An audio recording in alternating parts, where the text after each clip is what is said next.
Hello friends, welcome back. स्वागत है आप सबका एम विद आरवी परिवार पे। आज इस वीडियो में हम बात करेंगे केवीएस 2022 में सीडीपी यानी शिक्षण शास्त्र से संबंधित महत्वपूर्ण प्रश्न को। शिक्षण शास्त्र केवीएस में 60 नंबर का पूछा जाता है। कितना? 60 नंबर का। तो आज सीडीपी यानी शिक्षण शास्त्र से संबंधित महत्वपूर्ण प्रश्नों को हम लोग करने वाले हैं। तो आप वीडियो को पूरा देखिएगा। यदि आप चैनल पर नए हो तो चैनल को ज़रूर सब्सक्राइब कर लीजिएगा। आइए चलते हैं आज के अपने पहले प्रश्न पे। आज का पहला प्रश्न है,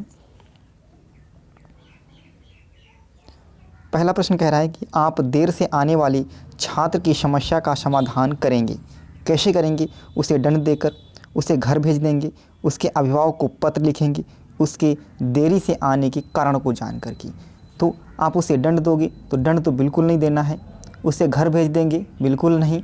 उसके अभिभावक को पत्र लिखेंगे? बिल्कुल नहीं। आप क्या करोगे? उसके देरी से आने का कारण को जानेंगे। क्या करेंगे? उसके देरी से आने का कारण जानेंगे। यानी ऑप्शन आपका डी जो है ये बिल्कुल सही जवाब हो जाएगा। अगला प्रश्न है प्रश्न नंबर 2। क्या कहा गया है? एक अभिभावक आपसे विद्यालय में मिलने कभी नहीं आता है, आप क्या करोगे? छात्र की उपेक्षा करोगे? तो बिल्कुल नहीं करना है। छात्र को दंडित करोगे? तो बिल्कुल दंड नहीं देना है।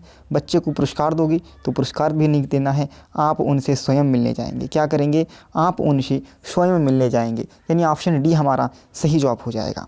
अगला प्रश्न है, गामक कौशल संबंधी समस्या नहीं है। क्या कहा गया है? कि गामक कौशल संबंधी समस्या नहीं है। पेंसिल को सही ढंग से पकड़ना। गामक का मतलब होगा गतिक। क्या होगा? गति के साथ। कौशल जो करेंगे गति के साथ। तो पेंसिल को सही ढंग से नहीं पकड़ना। तो जब ये सही ढंग से नहीं पकड़ पा रहा, इसका मतलब क्या है कि इसमें गामक कौशल संबंधी समस्या है। क्लियर है? गेंद को पकड़ने में समर्थ, ये भी नहीं होगा।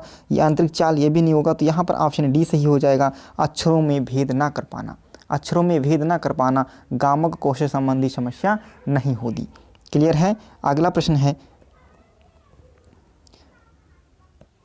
शिक्षक छात्रों का सही मूल्यांकन कर पाएगा यदि उद्देश्य सही हो, प्रस्तावना सही हो, शिक्षण विधि सही हो या गृह कार्य सही दिया गया हो।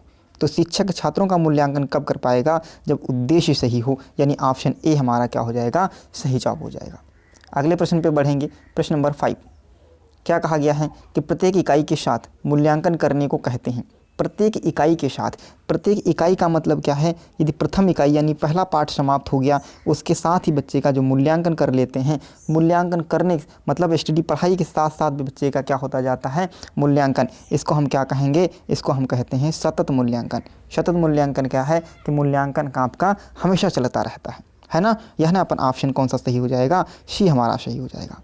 अगला प्रश्न है प्रश्न नंबर 6। एक शिक्षक को निम्नलिखित गुणों को अपनाना चाहिए। अधिगम को, अभिनय, संवाद कला, विभिन्न भूमिका निभाने वाला। तो क्या होना चाहिए? एक शिक्षक को विभिन्न भूमिका निभाने वाला होना चाहिए। अगला प्रश्न है प्रश्न नंबर 7। एक बच्चे की शिक्षा का स्थान है। एक बच्चा जो है वो शिक्षा प्राप्त कर सकता है घर से, स्कूल से, समाज से या इन सभी से। तो यहाँ पर ऑप्शन डी सही हो जाएगा। बच्चा इन सभी से शिक्षा प्राप्त कर सकता है। यानी ऑप्शन डी हमारा सही होगा। अगला प्रश्न है प्रश्न नंबर 8। कक्षा में शिक्षण कार्य होना चाहिए पारस्परिक क्रिया द्वारा, गहन द्वारा, सरल या एक पक्षीय। तो कक्षा में शिक्षण कार्य जो होना चाहिए वो कैसा होना चाहिए? वो पारस्परिक क्रिया द्वारा होना चाहिए। यानी एक दूसरे से वार्तालाप के द्वारा होना चाहिए, है ना। तो यहाँ पर ऑप्शन आपका कौन सा सही हो जाएगा? ए ऑप्शन सही हो जाएगा। अगला प्रश्न है प्रश्न नंबर 9। क्या कहा गया है? कि प्रगतिशील शिक्षा पद्धति होती है शिक्षक केंद्रित, पुस्तक केंद्रित, बाल केंद्रित या पाठ्य पुस्तक केंद्रित।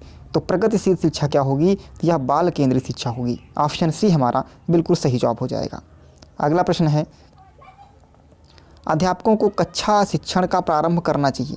जब अध्यापक कक्षा में जाएगा तो कक्षा शिक्षण का प्रारंभ कैसे करेगा? छात्रों का हालचाल पूछकर, पूर्व ज्ञान से संबंधी प्रश्न पूछकर, नए पाठ की घोषणा करके या नए पाठ से प्रश्न पूछकर। तो शिक्षक को कैसे कक्षा शिक्षण में जो प्रारंभ करना होगा कैसे करेंगे? तो पूर्व ज्ञान से संबंधित। कैसे करेंगे? पूर्व ज्ञान से संबंधित जो है प्रश्न को पूछ करके उसके बाद हम कक्षा शिक्षण का प्रारंभ करते हैं।